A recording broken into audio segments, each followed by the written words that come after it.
Hello all, how are we all doing today? Hope everyone is doing well.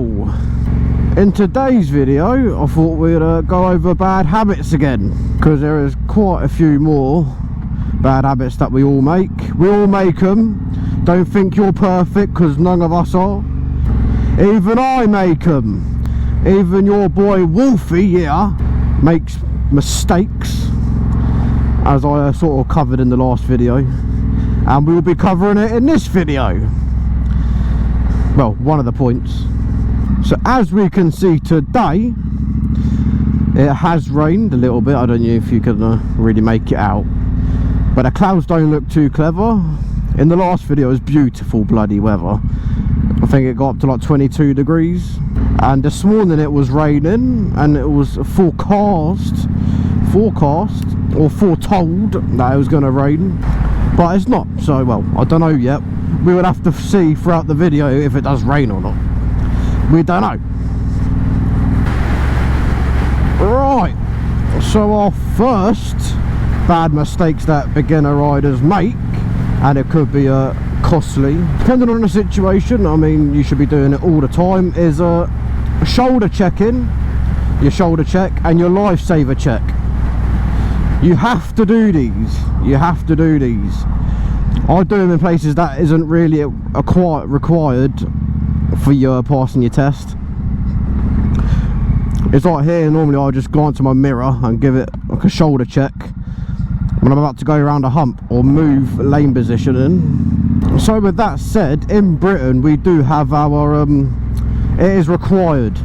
You need to do these things to pass your test. If you do not do a Lifesaver before moving off, if you don't do your shoulder checks and all this sort of stuff, you will fail. You will not be getting your license. You have to know these things. But for you guys, for the rest of the world, if you don't know what these things are, it's basically checking if something's beside you when you're moving off and behind you. And it teaches you not to rely on your mirrors, because in your mirror it might be fine, but you with your own eyes need to see if it's fine, so you can have an actual visual on everything that's behind you before you take off. Like pulling out like this, I'm going to look behind me kind of thing, so I'm not always relying on my mirror to tell me what's going on. On the motorway, when you're changing lanes, you do your indication and stuff like that. Even with a car, you have to do that Lifesaver check. You have to make sure. You can't be relying on your mirror, because you've got blind spots. Even with motorcycles, you've got blind spots. You've got to check them blind spots before you move off or change lane. With shoulder check, if I'm going to change lane positioning, I'll normally give it a quick glance beside me. The difference between a shoulder check and a Lifesaver: with a Lifesaver, you're looking right behind you. I'm not going to obviously do it now because I don't really, you know what I mean, you're looking all the way around as far as you can see. With a shoulder check, it's quickly just looking to the side really to make sure nothing's there. Shoulder checks you normally do on your roundabouts, like quick stuff. So if you're going to come off at a junction, you do a quick Lifesaver, both shoulder check both sides. Maybe even if there's a lane next to you, you might need to do a Lifesaver check on your right, if there's a lane to your right, if you're coming off on one of the junctions on the left. Vice versa if you're on one of these dodgy countries when it requires you to ride on the other side of the road. No, I'm taking the piss. So yeah, vice versa if you're in America or Canada and stuff like that, or in Spain, or you know, when you're required to drive on the right instead of the left. Quick fact,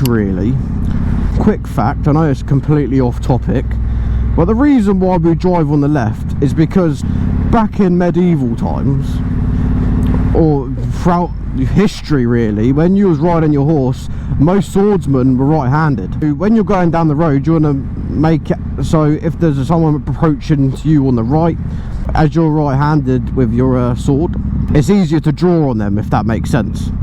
That's why we go on to the left, and Britain really hasn't really come to going on the right. I don't think we ever will. So you get it. Next, so the next bad habit that riders tend to make is not wearing the right gear. Now I've already covered this on a few other videos about wearing gear and stuff like that. If you want to go into it in depth, go and watch them videos. But I'll quickly give you an example. The reason why we didn't want wearing the right gear, or really motorcycle gear instead of trainers, shorts, maybe even just a t-shirt, is because we want to mitigate as much damage as possible during an accident. You might be the best rider the world has ever seen, but someone might pull out on you on a junction. Something you cannot control might happen to you, and you want to try and mitigate as much damage as possible. It's not guaranteed to save your life, but you want to try and, you know, minimize the amount of damage caused to you as your individual self. This is why we wear the correct gear and as much of it as possible. Now, you might look like a Power Ranger or something like that, but we want to try not lose skin. We want to keep our joints intact, and we want to be able to live to see the next day to go home to our families. Yes, we are going the same way we have been going, but this is a beautiful way. Look, there you go, you can see it's been raining. Slow it up, mate, slow it up. I don't like these one-way bridges where you can't see on the other side. Bit dodgy. So yeah, next up is people not knowing their limitations, and mostly this is the sort of stuff that happen out in motorcycle groups of young boys, or young men, shall I say, teenagers maybe, or maybe even older people. You know, this is just a man thing, you know, and as a man I can say that because me and my mate are a little bit like this, but we know our limitations.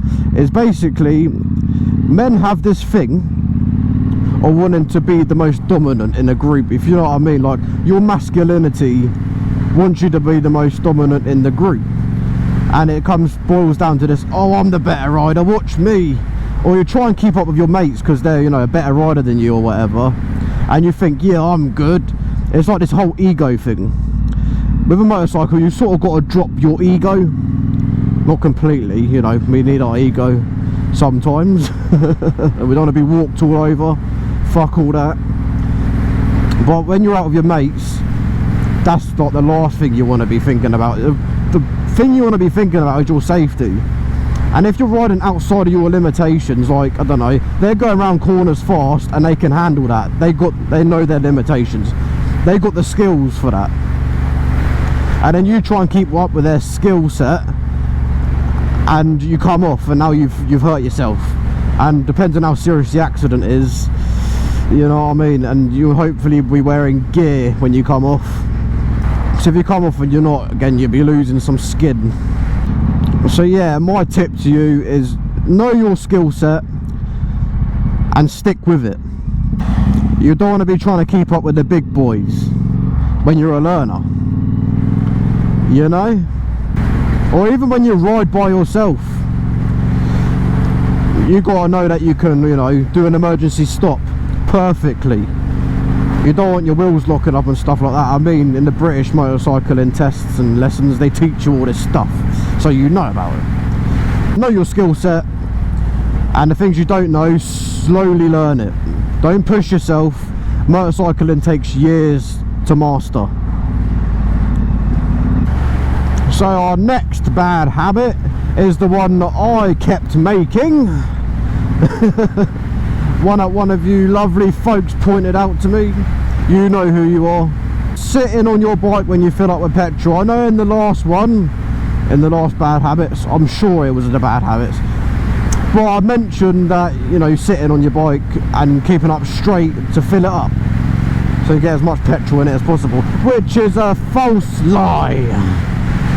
That is bollocks. Yes, I said it. I was bollocksing you. Not like that. So yeah, let me go through the why it's bad. So if you're sitting on your bike to keep up straight, you got your petrol tank off and you're filling it up, your petrol tank off, I mean your petrol cap off, and you're filling it up. Now your engine's hot, you've gone out for a long, like, hour ride or something like that, and you stop off to get some petrol. and your engine's ridiculously hot, you can't touch that with your skin. It's hot. Same with your exhaust, your headers. If that petrol is a bit, you know, the petrol pump's a little bit leaky, and that bit of petrol starts dripping on your hot engine or your exhaust, the header, it can combust, and now you're on fire. While if you was off your bike, you have that chance to then sort of step away from the bike while you watch your pride and joy go up in flames. But it's better than you being on fire. I mean, you could be a good captain and go down with your ship, but what's the rationality of it? Can you go out and get another bike, or would you like to die with your bike?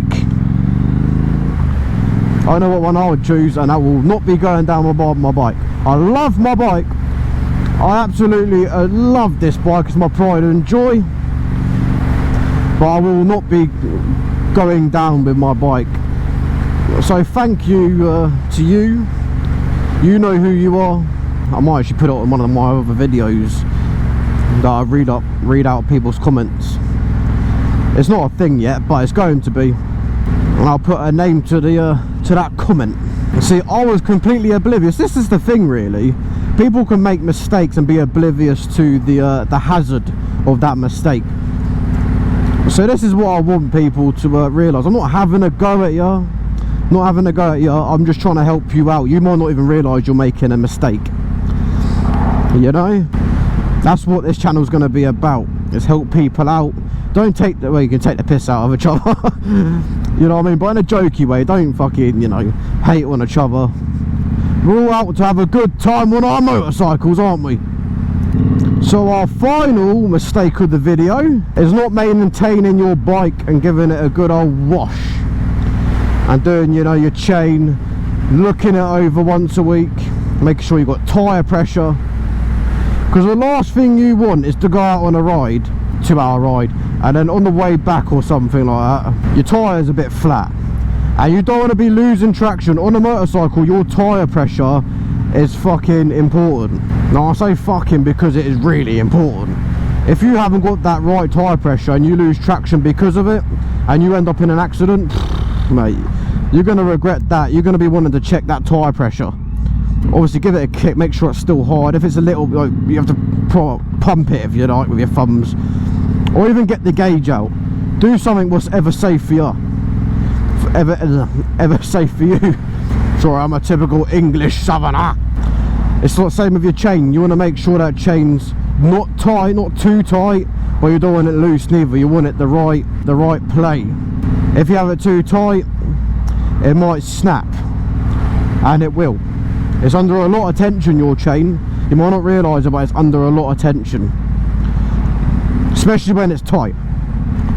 And if it's too loose, you don't want it like falling off your sprocket, because that won't be fun, will it? And you want to make sure it's got lube on that chain. It's going to keep getting friction. If it's a dry chain, it's going to like rip it apart, be hard to shift it. You know, you just maintain your bike, mate. You know, check it over, check your oil level. You don't want low oil, because if your engine hasn't got enough oil, it could seize up. You know, it's just common sense, really. Once a week, give things a good old look over, because again, last thing you want is to be out on a ride and something goes wrong. I mean, if you're going out for a long ride anyway, you bet it's just sense. It's just the biker code to check your bike. In a car, you can sort of, you know, if a back gasket goes or something like that, or you got a flat tyre, or, you know what I mean, you'll be sort of fine, you know what I mean, as long as you're not on the motorway and your tyre goes back and stuff like that. But you can get away with things that you can't get away with when you're on a bike. If you've got slight low tyre pressure in a car, you'd be fine. Obviously you've got to sort it out eventually. You might lose a bit of traction, but you've got 4 wheels. You've got more of a chance to not crash. On a bike, you need the tyre pressure. Otherwise, you lose that traction, it could be one of your last rides, unfortunately.